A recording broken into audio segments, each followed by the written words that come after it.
Over the last 3 decades, the skyline of Guangzhou has been pulled upward at a relentless pace.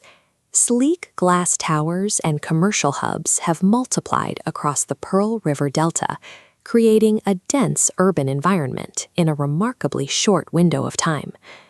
This rapid expansion has shifted the city's physical identity. As traditional neighborhoods are replaced by high-rise developments, the residents of this growing metropolis lose the daily physical connection to their historical roots. The center of this boom is Guangdong New Town.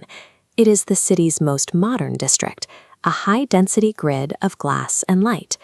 In an environment defined by the future, the city required a physical anchor to prevent the total erasure of its regional history.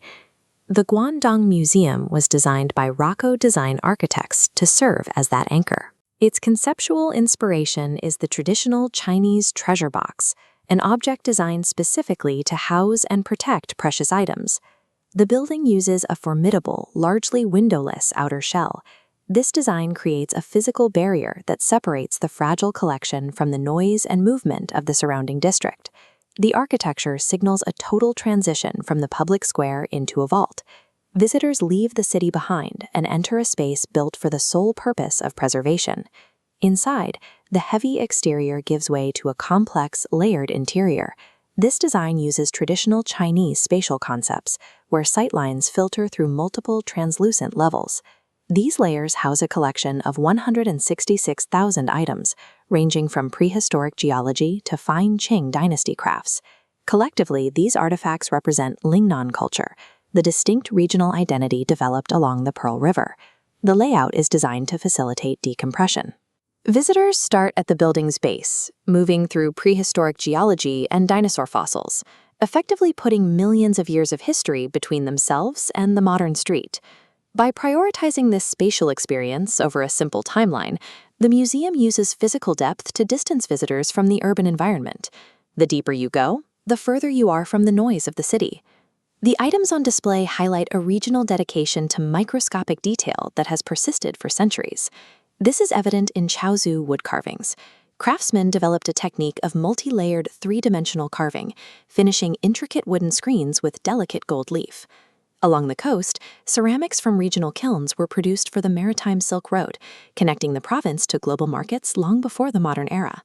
The museum also houses ancient Duan inkstones, tools representing a long history of intellectual and artistic achievement in the region. These objects prove that southern China possessed a highly sophisticated and globally connected economy centuries before the first modern skyscraper was built in Guangzhou. This institution is not a static archive, it is a functional and highly utilized part of the modern city center. Entry is managed through a competitive reservation system. Every night at 10 p.m., the museum releases 5,000 free tickets online. These slots are often claimed within minutes. This consistent demand reflects a practical need for cultural continuity. For the modern residents of Guangzhou, the museum provides a rare, tangible link to the heritage of the Pearl River Delta. By managing this demand, the museum serves as the primary point of contact between ancient regional history and the citizens of a hyper-connected city. The museum's physical placement is deliberate. It stands in Guangdong New Town, anchoring a cultural ecosystem that includes modern monuments like the Guangzhou Opera House. The geometric stillness of the museum building stands in direct contrast to the vertical movement of the surrounding financial district. In a district focused almost entirely on future development, the museum functions as the city's collective memory.